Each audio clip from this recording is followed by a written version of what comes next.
स्वागत है आप सभी का। एफएम न्यूज देख रहे हैं आप और आपके साथ मैं हूं नितीशा बंसल। 7 बजने को है और वक्त हो चला है हमारी खास चर्चा का। आज हम बात करने वाले हैं हैदराबाद की, क्योंकि हैदराबाद में भी कुछ ऐसा ही माहौल बनाया जा रहा है जो अब से कुछ दिन पहले तक राजस्थान में बनाया जा रहा था, मध्य प्रदेश में बनाया जा रहा था। एक बार फिर दक्षिण में गूंजा है जहरीला नारा या यूं कहे जिहादी नारा। हम किसी का समर्थन यहां नहीं कर रहे हैं। टी राजा ने जो कुछ कहा ना हम उसका समर्थन कर रहे हैं और ना ही हम फारूकी का समर्थन कर रहे हैं, लेकिन हमारा सवाल यह है कि कोई अगर विवादित बयान देता है तो क्या उसका एक ही हल है? क्या उसकी सजा आप पहले से तय कर देंगे? क्या इस चीज के लिए ये तुष्टीकरण की जो राजनीति है, ये बरगलाने की जो राजनीति है, ये करना जरूरी है? आपको एक बार बता देते हैं कि पूरा मामला किस तरह से हुआ है, क्या कुछ पूरा मामला हुआ है। 4 तस्वीरें मैं आपको दिखा रही हूं। 4 तस्वीरों में हम आपको समझाएंगे किस तरह से माहौल बिगाड़ने की राजनीति की गई है। देखिए, मुनव्वर फारूकी एक कॉमेडियन है, फेमस कॉमेडियन है और लगातार उन पर आरोप लगते रहे हैं कि हिंदू देवी देवताओं का अपमान करते हैं, खासकर भगवान राम और माँ सीता को लेकर अपमानजनक टिप्पणी उन्होंने की है। अपने स्टैंड अप कॉमेडियन वो हैं, तो कॉमेडी के दौरान स्टेज पर उन्होंने इस तरह की चीजें की हैं।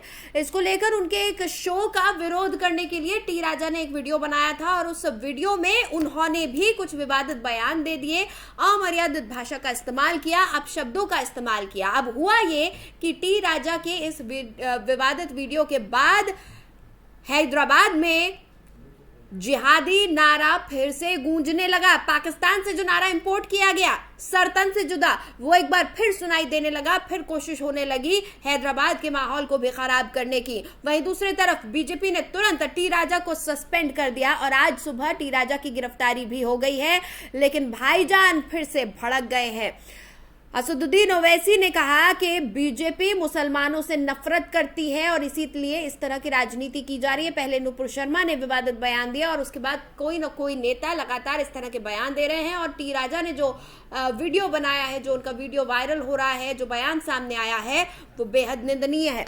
लेकिन इस पूरे मसले पर तुरंत कार्रवाई करते हुए टी राजा को गिरफ्तार भी कर लिया गया और पार्टी ने अपने स्तर से भी कार्रवाई की, उन्हें सस्पेंड कर दिया गया। इस बीच देर रात हैदराबाद में जो कुछ हुआ वो हम एक बार आपको सुनाते हैं और दिखाते हैं। हैदराबाद में फिर से ये जो जहरीला नारा गूंजा है, जो एक बार फिर लोगों को भड़काने की कोशिश की गई है, वो आपको सुनवाते हैं।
तो सुना आपने किस तरह से काले कपड़े पहना हुआ ये शख्स एक बार फिर लोगों के मनों में, लोगों के जहन में वही जहर घोलने की कोशिश कर रहा है, वही जिहादी जहर घोलने की कोशिश कर रहा है। देखिए, यहीं से शुरुआत होती है। एक विवादित बयान, उस विवादित बयान के बाद जिहादी नारे, प्रोटेस्ट और उसके बाद फिर से कोई सिरफिरा उठकर आएगा और फिर किसी वारदात को अंजाम दे देगा। ऐसी ही घटनाएं हमने पहले भी देखी हैं। ऐसी ही कुछ घटना अब हैदराबाद में देखने को मिल रही है। हालांकि AIM चीफ असदुद्दीन ओवैसी कह रहे हैं कि बीजेपी इस तरह की चीजों को प्रोवोक कर रही है, बीजेपी राजनीति कर रही है। बीजेपी चाहती नहीं है कि तेलंगाना में, हैदराबाद में माहौल शांतिपूर्वक बना रहे, शांति पसरी रहे। 8 साल हो चुके हैं, दंगे दोबारा नहीं हो रहे हैं, इसका चीज का मलाल है बीजेपी को। ये आरोप एआईएमआईएम लगा रहे हैं। वहीं कांग्रेस नेता ने भी जहरीले बोल उगले हैं। उन्होंने कहा कि 24 घंटे का वक्त दिया जा रहा है, एक दिन का वक्त दिया जा रहा है, एक दिन तक सभी शांत बैठे। अगर टी राजा के खिलाफ कार्रवाई नहीं होती है तो उसके बाद फिर कुछ भी किया जा सकता है। एक बार फिर उन्होंने ये संकेत दिया कि हिंसा भड़क सकती है। उन्होंने कहा कि खून की नदियां हम बहा सकते हैं, हमारा खून बह सकता है, हम अपने सर काटने को तैयार हैं। क्यों बार बार हर बार मजहब को लेकर ऐसी हिंसा भड़काने की कोशिश की जाती है? क्यों ऐसे बयानात नेताओं की तरफ से दिए जाते हैं जिसको लेकर आम जनता या कार्यकर्ता भड़क सकते हैं? इसी पर आज हम ये खास चर्चा लेकर आए हैं और हमारे साथ कुछ खास मेहमान जुड़ चुके हैं, उनके साथ हम ये चर्चा करेंगे।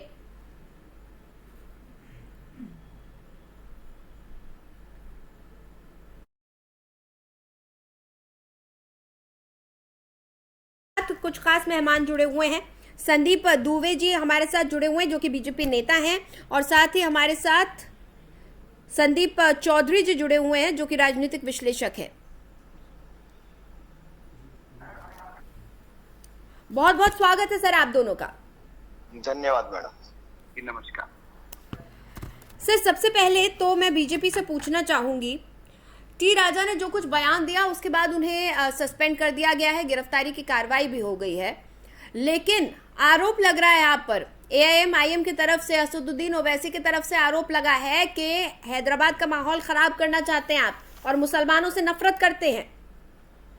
देखिए, ये यशस्वी प्रधानमंत्री जिस दिन मोदी जी जब सत्ता संभाली इस देश का, तो उन्होंने कहा सबके साथ सबके विकास की उन्होंने बात कही, और ये सरकार सबके साथ सबके विकास की बात करती है और काम भी करती है। अगर किसी ने कुछ गलत टिप्पणी करी, काम किया, तो भारतीय जनता पार्टी ने उस पर कार्रवाई की। ये पूर्व में भी कार्रवाई हुई, अभी भी कार्रवाई हमने करी है। हमें दो बातें बहुत इंपॉर्टेंट है जो कहनी है। पहला तो ये कि हम सबके अच्छे और बुरे कर्म से हमारा राष्ट्र प्रभावित होता है। हम सबको मिलकर अपने देश और समाज के लिए, सबको, किसी जाति के हो, किसी धर्म के हो, जो भारत में रहते हैं, अपने देश और समाज की बेहतरी के लिए सोचना है, काम करना है और विश्व के पटल पे भारत को आगे लेके जाना है। दूसरा जो सबसे बड़ी बात है कि हमें ये सोचना है कि हम कोई ऐसा काम करें जिससे समाज पे कुछ गलत असर ना पड़े। हम एक दिशा देने का समाज को काम करें, ना कि ठीक है सर, लेकिन ये विवादित बयान थम क्यों नहीं रहे हैं? ये जो लोग भी इस तरह का बयान दे रहे हैं उस पर भारतीय जनता पार्टी या कोई भी व्यक्ति अगर इस देश में माहौल खराब करने की कोशिश करेगा, उस पर हम सख्त से सख्त कानूनी कार्रवाई करें। हाँ, तो सर पहले ही गाइडलाइन क्यों नहीं जारी की जा रही है? क्योंकि लगातार ये कहा जाता है बीजेपी बहुत ही अनुशासित पार्टी है और बहुत ही डिसिप्लिन में रहती है, तमाम ऑर्डर्स को फॉलो किया जाता है, जो कुछ आला कमान कहती है आला कमान के कहे अनुसार ही काम करते हैं। तो फिर जो तमाम नेता हैं वो इस चीज को क्यों नहीं समझ रहे हैं कि ऐसे विवादित बयान देश का माहौल खराब कर सकते हैं? और हमने देखा है बीते दिनों बहुत भारी खामियाजा भुगता है देश ने। देखिए, हमें लगता है कि मैं सिर्फ इतना कहना चाहता हूँ कि किसने क्या बयान दिया, हमें किसी को भी ऐसा बयान नहीं देना है जिससे एक दूसरे की भावनाओं को ठेस पहुंचे। ये भारत सबके साथ सबके विकास के साथ आगे बढ़ेगा और हम भारतीय हैं, हमें भारतीय होने पे गर्व होना है और हमें अपने देश के लिए बेहतर बनाने के लिए काम करना है। ठीक है, संदीप चौधरी जी भी हमारे साथ जुड़े हुए हैं, राजनीतिक विश्लेषक है। संदीप जी, हर बार किसी भी मजहबी बयान या फिर मजहबी कट्टरता या कटुता का जवाब हिंसा से ही देने की एक प्रवृत्ति क्यों डेवलप हो रही है सोसाइटी में? देखिए मैडम, बहुत अच्छा सवाल है आपका। जिस तरीके से टी राजा का करैक्टर है, अगर आप इनको शुरू से देखेंगे तो इन्होंने इसी तरीके की राजनीति की है। और एक दौर था भाजपा का जब वो कट्टर हिंदूवाद की राजनीति करते थे, या आप ये कह लीजिए कि हिंदुओं की आवाज बुलंद करने के लिए उनको जाना जाता था। उन्होंने अपनी एक अलग पहचान बनाई थी और इसी चीज को सीढ़ी बनाकर टी राजा ने वहां की राजनीति स्टार्ट की। तेलंगाना में वो विधायक भी बने, लेकिन आज की तारीख में वो अपने आप को जिस तरीके से योगी जी एक ब्रांड बन चुके हैं भारतीय जनता पार्टी के अंदर, हिंदुत्व का चेहरा बन चुके हैं, इस तरीके से वो तेलंगाना में अपने आप को योगी साबित करना चाहते हैं। लेकिन अभी वक्त बदल रहा है। आपने देखा हाल ही में इस तरीके की चीजें हुई थी, 2 नेशनल प्रवक्ताओं को बीजेपी ने हटाया था और अब इस तरीके की चीजें बीजेपी के गले की फांस बन रही है। तो मुझे लगता है इसमें एक चीज में तारीफ करनी पड़ेगी बीजेपी की कि बीजेपी ने उनको पार्टी से निष्कासित कर दिया है। और दूसरे वहां की सरकार की भी तारीफ करनी पड़ेगी जिस तरीके से उनको अरेस्ट किया गया है, क्योंकि ऐसे लोगों के लिए चाहे वो किसी भी पार्टी के हो, चाहे वो दूसरी पार्टी के हो, चाहे वो सत्ता दल के हो, चाहे विपक्ष के हो, उनके खिलाफ फौरन कार्रवाई होनी चाहिए। तो ऐसी हरकतों पर रोक लगेगी और समाज के अंदर जो एक नफरत का भाव पैदा होता है वो भी कम होगा। ठीक है, हमारे साथ मनमोहन झा भी जुड़ चुके हैं जो कि AIM-IM के प्रवक्ता है। स्वागत है सर आपका FM न्यूज पर। जी नमस्कार। स्वागत तो करना हो तो करें आप बैरिस्टर असदुद्दीन ओवैसी साहब का। स्वागत हो आज के डेट में तो TRS के चीफ का, जो तेलंगाना से मुख्यमंत्री हैं, जिन्होंने हैदराबाद और तेलंगाना को जलने से बचाया। जी, भारतीय कौन जला रहा था सर? हमने तो नारे सुने सर तन से जुदा, कौन जला रहा था? आपको सर तन से जुदा नारा तो याद आ जाता है। हाँ। लेकिन इसी हिंदुस्तान में, इसी उत्तर प्रदेश में, गाजियाबाद में, हाँ। भारतीय जनता पार्टी के कद्दावर समर्थक, हाँ, नरसिम्हानंद जी तिरंगा को अपमानित करने का काम करते हैं। वो बयान आप लोग नहीं दिखाने का काम करते हैं। और जहां तक सर तन से जुदा की नारा की बात है, हाँ। बैरिस्टर असदुद्दीन ओवैसी साहब ने भी कंडेम किया है। और ऑल इंडिया मजलिस इत्तेहादुल मुस्लिमीन कभी भी ऐसे लोगों का समर्थन नहीं करता जिससे कि माहौल खराब होता हो। ऑल इंडिया मजलिस इत्तेहादुल मुस्लिमीन सदैव संविधान प्रदत्त बातें करता है। उनका नेता भी संविधान के दायरे में ही अपनी बात को रखते हैं। जो संविधान बाबा भीमराव अम्बेडकर ने हमें प्रोटेस्ट करने की ताकत दी है, सरकार के गलत कार्यों के, सरकार के द्वारा उपद्रवियों को ताकत देने को लेकर के, उसका हम विरोध करते हैं और करते रहेंगे। तो फिर ये नारा कैसे इंपोर्ट हुआ पाकिस्तान से? ये तो आप लोगों की मेहरबानी है। अच्छा। आज जो हमारे समाज में और देश प्रदेश में जो जहर घुल रहा है, आप ये नहीं बताना चाहते सर ये हमारी ही मेहरबानी है कि आज आप टीवी पर आकर बोल रहे हैं। ये हमारी ही मेहरबानी है कि तमाम नेताओं की राजनीति आज चमक सकती है। ये हमारी ही मेहरबानी है कि सभी को चौथे स्तंभ ने मंच दिया है अपनी बात रखने का। ये हमारी ही मेहरबानी है कि आपके हर अच्छे और बुरे का लेखा जोखा जनता के सामने रखा जाता है। दुबे जी, कौन जलाने की कोशिश कर रहा था हैदराबाद को? अगर हमारी बुराई को आप रखते हैं तो हमारी अच्छाई को भी रखें आप। दुबे जी, कौन जलाने की कोशिश कर रहा था हैदराबाद को? दुबे जी और दुबे जी की पार्टी। मनमोहन भाई, मुझे 2 मिनट सुन लें। मैं कहूंगा कि अपनी बात जोर जोर से कहने से हमारी बात सत्य तो नहीं हो जाती था। तो मनमोहन भाई जोर जोर से चिल्लाने से आपकी बात सत्य नहीं। उस समय पुलिस और प्रशासन लोग वहाँ बेहतर ढंग से काम कर रहे हैं, उन्होंने हालात पे काबू पाई। मैं धन्यवाद देता हूँ। सरकार हमारी पार्टी की सरकार है, लेकिन काम वहाँ पे धैर्य के साथ प्रशासन ने जो कार्रवाई करी है उचित कार्रवाई है, उसका समर्थन करता हूँ। दूसरी जो सबसे महत्वपूर्ण बात है कार्रवाई तो समर्थन करते हैं, लेकिन मसला ये उठ रहा है कि आखिर ऐसे बयानात रुक क्यों नहीं रहे हैं? हमारी राजनीति इतनी हिंसक क्यों हो गई है? किसी भी धर्म का अपमान होता है तो हिंसा की बात क्यों होती है? और क्या आपको नहीं लगता कि इसमें भी जब बात होती है, जब राजनीति होती है, तो वो भी एक पक्षीय होती है? हमें लगता है कि देखिए, देश की दशा और दोनों राजनीति तय करती है।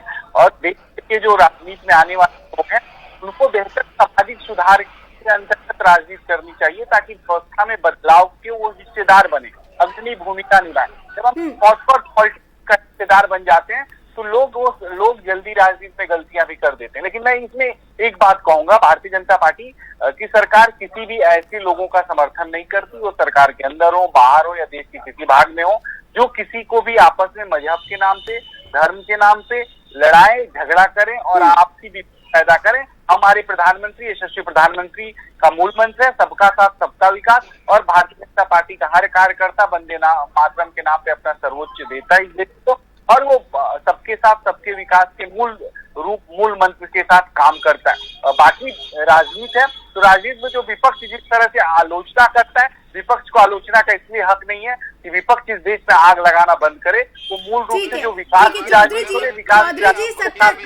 सत्तासीन पार्टी कहती है। मैं चाहूंगा कि आपके मुख से अब देश की बेटी बिल्किस बानो के समर्थन में भी एक शब्द निकले। क्या जो हुआ वो सही हुआ या गलत हुआ? आप बड़े भाई हैं, हमारे वकील भी हैं आप, और मैं उम्मीद करता हूं कि हर बेटी हमारी बेटी है, हिंदुस्तान की हर बेटी हमारी बेटी है। इस पे भी चर्चा होनी चाहिए। उस बेटी के जख्म को जो कुरेदने का काम हुआ है उस पे भी बातें होनी चाहिए। ठीक है चौधरी जी, हमारे देश में क्या कहेंगे आपके? हमारे देश में जब भी राजनीति होती है, जब भी मजहब की बात आती है, धर्म के अपमान की बात आती है, तो राजनीति हमेशा उकसाने का काम करती है, राजनीति हमेशा मामले को बढ़ाती है। क्या कहेंगे? और एक पक्षीय राजनीति होती है, चाहे वो सत्तासीन पार्टी हो चाहे विपक्ष हो। देखिए मैडम, बहुत अच्छी बात कही आपने। मैं आपको बताऊं ऐसा होता क्यों है। हमारी पॉलिटिकल पार्टीज एक लाइन पे काम करती है, जिस लाइन पे चल करके टी राजा नेता बने, विधायक बने। लेकिन कभी कभी होता है क्या है, पार्टी को कहाँ स्पीड ब्रेकर लगाना है, कहाँ ब्रेक लगाना है, कहाँ मुद्दे चेंज करने हैं। कुछ नेता बेलगाम हो जाते हैं। टी राजा भी बेलगाम हो चुके थे, पार्टी के इंस्ट्रक्शंस के हिसाब से काम नहीं कर रहे थे और ये हालत आ गई कि नफरत की राजनीति का हिस्सा बन गए। आज दंगे भी हो सकते हैं, लोगों की जान भी जा सकती है। और ये भी आप श्योर मान के चलिए, जो टी राजा जैसे लोग होते हैं उनकी जान सेफ रहेगी, लेकिन हमारे और आपके जैसे जो कार्यकर्ता होंगे, जो भाई बंधु होंगे, वो सड़कों पर मारे जाएंगे। उनकी जान पर राजनीति होती है। तो इसलिए ये नफरत की राजनीति है, इन्हें अपनी रोटियां सेकनी है। हमारी जान की किसी को चिंता नहीं है और इस पर लगाम लगना बहुत जरूरी है। इसके लिए जनता को अवेयर होना पड़ेगा। जो भी नफरत की बात करे, हमें उसका साथ छोड़ना पड़ेगा। हमें एजुकेटेड लोगों के साथ लगना पड़ेगा, वो किसी भी धर्म का हो, किसी भी जाति का हो, किसी भी पार्टी का हो। तो जब तक ये नफरत की राजनीति को हम वोट करेंगे, गलत लोगों को वोट करेंगे, तब तक इस तरीके की चीजें और इस तरीके के रिजल्ट हमारे सामने आते रहेंगे। हल क्या है सर? हल क्या है इस चीज का? हल बिल्कुल बहुत अच्छा सवाल है मैडम। हल ये है कि सभी पार्टी जिस तरीके से अपना मैनिफेस्टो देती है कि मैं गैस सिलेंडर फ्री में दूंगा, मैं लैट्रिन बाथरूम फ्री में बनवाऊंगा, मैं राशन फ्री में दूंगा, उसमें ये भी लाइन हो कि ऐसा व्यक्ति हमारी पार्टी का कार्यकर्ता नहीं हो सकता, उसी दिन पार्टी से बाहर होगा, जिस दिन भी उसकी एक्टिविटी इस तरीके से नोट कर ली जाएगी। लेकिन राजनीति में चीजों को दबाने की कोशिश होती है। आपको बताऊं, आज की घटना है, बीजेपी की नेता सोनाली फोगाट गोवा के एक होटल में मृत पाई जाती है। उनकी जांच होनी चाहिए थी। नेता थी, महिला थी, हरियाणा से थी, गोवा में मृत पाई जाती है, लेकिन उसको हार्ट अटैक कह करके फाइल को बंद कर दिया जाएगा, जबकि सीबीआई जांच की मांग होनी चाहिए थी। केंद्र में भी सरकार है बीजेपी की, हरियाणा में भी सरकार है बीजेपी की, गोवा में भी सरकार है बीजेपी की, लेकिन इस तरीके की चीजों पर जहां जांच होनी चाहिए, जो सेंसिटिव मैटर होते हैं, एक महिला के दृष्टिकोण से भी, एक नेता के दृष्टिकोण से भी, तो इसलिए चीजों को बल मिलता है कि चीजें दब जाती है, फाइलें बंद हो जाती है। ठीक है झा साहब, अब देखिए टी राजा की गिरफ्तारी तो हो चुकी है, उनको कोर्ट में भी पेश कर दिया गया है, कोर्ट के बाहर भी खूब बवाल हुआ है, लेकिन कल जिस तरह के नारे लगे हैं, अगर इसके बाद आगे ये मामला बढ़ता है और फिर हमें राजस्थान जैसी कोई घटना देखने मिलती है, तो इसकी जिम्मेदारी किसकी? देखिए, बिल्कुल जिस दिन हिंदुस्तान में जिम्मेदारी तय होना शुरू हो जाएगी मैडम, उस दिन हिंदुस्तान की रंगत बदल जाएगी। हमारे यहाँ भ्रष्टाचार होते हैं, लेकिन किसी की जवाबदेही तय नहीं होती। हमारे यहाँ कानून बनाए जाते हैं, ना हमारे यहाँ डीएम की जवाबदेही तय है, ना कलेक्टर की जवाबदेही तय है, ना एसडीएम की जवाबदेही तय है। आपने देखा होगा हॉस्पिटल में बच्चे मर जाते हैं, कुछ लोगों के ट्रांसफर हो जाते हैं, लेकिन जवाबदेही आज तक किसी की तय नहीं है, सजा आज तक किसी को हुई नहीं है। बड़े बड़े घोटालों में रिकवरी किसी से होती नहीं है। तो जवाबदेही जिस दिन तय हो जाएगी, उस दिन हिंदुस्तान की शकल और सूरत बदल जाएगी। झा साहब किसकी जवाबदेही होगी? सरकार को इस पे ध्यान देना होगा। सरकार सिर्फ अपने मन की बात कर रहा है, जन की बात नहीं कर रहा है। ठीक है, जनता त्राही कर रही है। चाहे वो महंगाई का मुद्दा हो, भ्रष्टाचार का मुद्दा हो, अराजक तत्व का मुद्दा हो, या बहन बेटी की सुरक्षा का मामला हो, हर जगह सरकार फेलवर है और सरकार सिर्फ अपने चुनाव को सामने रख करके काम करना चाहती है, इसके अलावा कुछ नहीं करती। ठीक है, ये तो सरकार की बात हो गई। विपक्ष की क्या जिम्मेदारी है? विपक्ष की जिम्मेदारी है कि सरकार की गलतियों पे सरकार को समझाए, लेकिन सरकार बिल्कुल लोकतंत्र को कुचलने का प्रयास कर रही है। जब विपक्ष महंगाई के खिलाफ बोलना चाहती है। फारूकी का विरोध क्यों नहीं किया गया? टी राजा ने विरोध किया, लेकिन गलत तरीके से उन्होंने विरोध किया। फारूकी का विरोध क्यों नहीं किया गया? आपकी पार्टी सिर्फ एक पक्ष की बात क्यों करती है? नहीं, हमारी पार्टी कभी भी एक पक्ष। फारूकी को बुलाकर ससम्मान उसका शो करवाया गया, जब लोग कह रहे थे कि इसके शो का बहिष्कार करना चाहिए। इकोनॉमिक बहिष्कार की बात हो रही थी। किसके बारे में आप कह रहे हैं? फारूकी, कॉमेडियन फारूकी, जिसके शो को लेकर ये पूरा बवाल शुरू हुआ, जिसके शो को लेकर टी राजा ने फिर वो विवादित वीडियो बनाया जिसमें तमाम तरीके उन्होंने अपशब्दों का इस्तेमाल किया। आप वहां फारूकी पे मत जाए, आप यहाँ जाए। अगर नुपुर शर्मा पे यही दिक्कत है झा साहब, आप मसले को जड़ से खत्म नहीं करना चाहते हैं, आप एक पक्षीय राजनीति कर रहे हैं। यही मैंने पहले भी कहा था, दोनों पक्षों की बात क्यों नहीं होती है। फारूकी का जो भी इंसान विवादित बयान दे वो कैसे मजाक बना सकते हैं, हर चीज को जड़ से खत्म करना सीखिए ना। ऑल इंडिया मजलिस इत्तेहादुल मुस्लिमीन साफ शब्दों में कहता है कि किसी भी धर्म का, किसी भी मजहब का मजाक उड़ाने की आजादी किसी को नहीं है। तो क्यों AIM ने विरोध नहीं किया? AIM बिल्कुल विरोध करता है। कहाँ? लोगों का कहीं समर्थन नहीं करता। ठीक है, दुबे साहब आपको कहीं नजर आए थे? आपको कहीं झा साहब नजर आए थे? आपको कहीं ओवैसी सर नजर आए थे?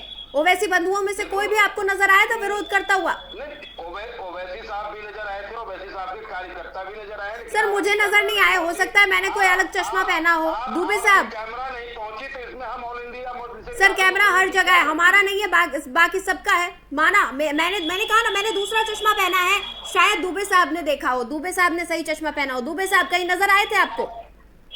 देखिए, मैं एक बात कहना चाहता हूँ कि हम ये काफी ये गंभीर विषय है और राजनीति को, हर विषय को गंभीरता से लिखना चाहिए, क्योंकि राजनीति समाज से जुड़ता है और समाज का प्रतिनिधित्व राजनीति करता है। अगर हमें गलत कर रहा है, हमने तुरंत कार्रवाई करी, लेकिन जो लोग गलत हैं समाज में और भिन्न भिन्न जगहों पे बैठ के एक दूसरे को लड़ाने का काम कर रहे हैं, आग लगाने का समाज में काम कर रहे हैं, उसके ऊपर भी कठोर कार्रवाई होनी चाहिए। उन स्टेटों में कठोर कार्रवाई होनी चाहिए। उसके मुख्यमंत्री को चाहिए कि वो कठोर कार्रवाई करें ताकि जनता को लगे कि न्याय हो रहा है। ये न्याय की बात नहीं होती, कभी कभी न्याय में भी अन्याय दिखता है, तो ऐसी व्यवस्था के खिलाफ लड़ना हम सबकी नैतिक जिम्मेदारी। दूसरी मैं बात कहूंगा, मेरे साथी बोल रहे थे मित्र कि हमको ये तो समझने की जरूरत है ना कि हम लोग शॉर्टकट की राजनीति क्या इस समाज के ठीक है, अहितकर है, और राजनीति हम सबको विरोध करना। हम जनता लड़के हम कुछ पाले, लोगों को डरा के हम कुछ पाले, ये हमारी नहीं होनी चाहिए। हमारी होनी चाहिए कि हम अंतिम व्यक्ति की सेवा करके उसका दिल जीत के कुछ पाए, क्योंकि लोकतंत्र में जो व्यक्ति दिल जीतता है उसी को जनता। दुबे साहब आप बातें बहुत अच्छी कर रहे हैं, देखिए दिक्कत कहाँ आ रही है सर, आप बातें बहुत अच्छी कर रहे हैं, लेकिन आप ही की पार्टी के नेता बार बार आकर विवादित बयान दे रहे हैं, बार बार इस तरह के जो अराजक तत्व है उनको मौका मिल रहा है, जिनकी जहनियत में ही जहर घुला हुआ है उन्हें मौका मिल रहा है। सर नीतीशा जी देखिए, सबसे इम्पोर्टेंट बात क्या होती है, कभी कभी व्यक्ति कुछ कहना चाहता है, कह जाता है, जबान फिसल भी जाती है। सर इतनी बार अपशब्द, आपने वो वीडियो नहीं देखा है क्या सर? मैं टीवी पे दिखा भी नहीं सकती हूँ, उस वीडियो में इतने अपशब्दों का इस्तेमाल किया गया है। ऐसे लोगों का समर्थन और न करना चाहिए पार्टी को। पार्टी स्पष्ट तौर से हमने उनका निलंबन किया है, हमने जो करना था पार्टी ने तुरंत कानूनी कार्रवाई करी और बिना देर किए करी है। हमें किसी से सर्टिफिकेट की जरूरत नहीं है। हमारा कार्यकर्ता अनुशासन में रहता है, अनुशासन का कार्य करता है, और जिससे गलती हुई है उसको उसकी सजा मिली है। हमने और हम नहीं चाहते कि धर्म का खुद से अपमान। जब भारतीय जनता पार्टी खुद को फंसता हुआ महसूस करता है, वो अपने हाथ को धोने का प्रयास करता है, और आज भी उन्होंने यही किया है। भारतीय जनता पार्टी या तो उसके नाम पे राजनीति करते हैं या फिर उन्हें दरकिनार कर देते हैं जब उन्हें एहसास होता है। विपक्ष की एक जगह समझ में नहीं आती, विपक्ष हमेशा चाल चलता रहता है, भारतीय जनता पार्टी को बदनाम करता रहता है। चित भी मेरी पट भी मेरी, कुछ हो रहा है तो उसमें भी फायदा भारतीय जनता पार्टी का दिखता है। विपक्ष का नजरिया है, विपक्ष अपने कुछ करता नहीं है, बुराई करिए अगर उसे धंधा पानी है, बुराई बुराई आप करिए, आपका वो आपकी सोच, आपको बुराई कर कर रहा है, यानी कि इसके अलावा आपके पास कुछ भी नहीं है ठिकरा फोड़ने के लिए। सारा ठिकरा विपक्षियों पे ही फोड़े। विपक्षियों की भी अपनी एक जिम्मेदारी है लोकतंत्र में। विपक्ष आपकी कमियों को गिनाएगा, और जब आप अपनी कमियों को न सुन करके हम विपक्षियों को कुचलने का प्रयास कर देते हैं, आप ये कहां तक लोकतंत्र सुरक्षित रहेगा साहब? नहीं, विपक्ष इस देश में कहाँ कुचला गया। विपक्ष सुबह से लेके शाम तक गाली देने का काम करता है, बुराई करने का काम करता है, कोई भी सरकार अच्छा काम करती है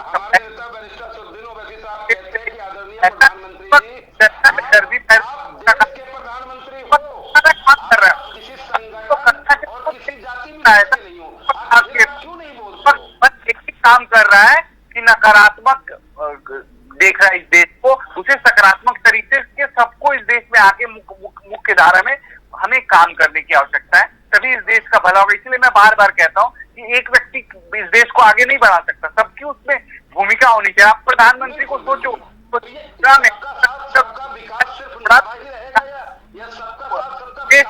आगे हम अपने हित के लिए, अपने स्वार्थ के लिए सिर्फ कि हमें कुर्सी चाहिए, हम कुर्सी पे बैठ जाए, हम हमेशा आलोचना से क्या मिलना है समाज को? इससे समाज में तो नकारात्मक जाएगा। हमारे सारे लोग, हमारी नौजवान पीढ़ी, उन्हें ये लगेगा कि नेता जो गाली करते रहते हैं, ये लोग लड़ते रहते हैं, समाज में लोग लड़ते। बिल्कुल। अब आप देखें विधायक जी का भाषण कितना बेहतर था, सिर्फ लड़ाइयाँ और सोची समझी प्लानिंग के साथ उस वीडियो को बनाया।